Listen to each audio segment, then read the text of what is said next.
के ले चला देवघर नगरिया, बोल बम के गूंजेला डगरिया।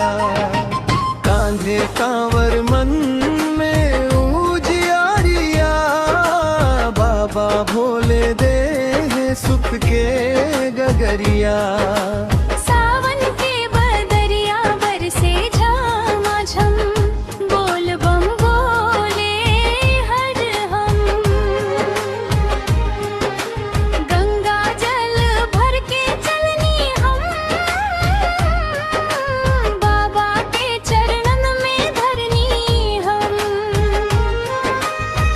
भक्ति के रंगवा चढ़ल बा गहरिया, जय जय शिव शंकर गूंजे नगरिया।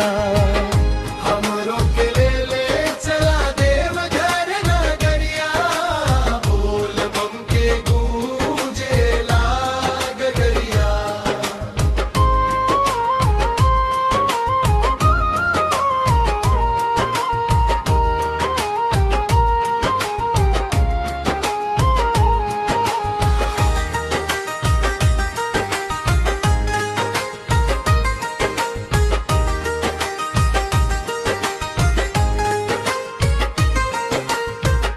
डमरू बाजे गूंजे हर हर, भोला बिना सुना लागे घर।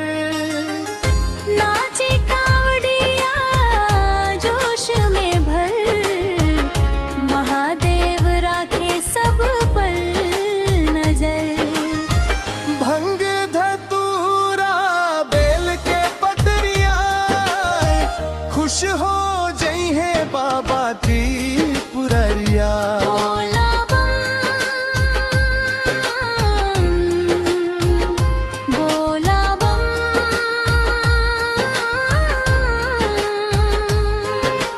गूंजे चाहूं और भक्ति के सागर, उठे हिलोर।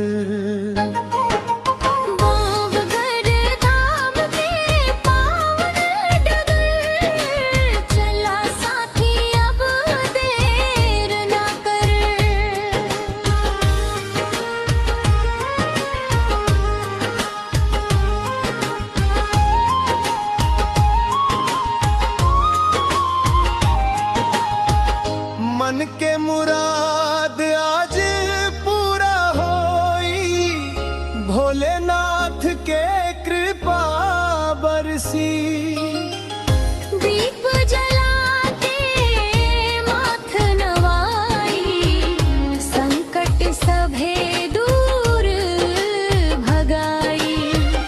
महिमा तो हर अपार है भोला, राखा अपने भोला।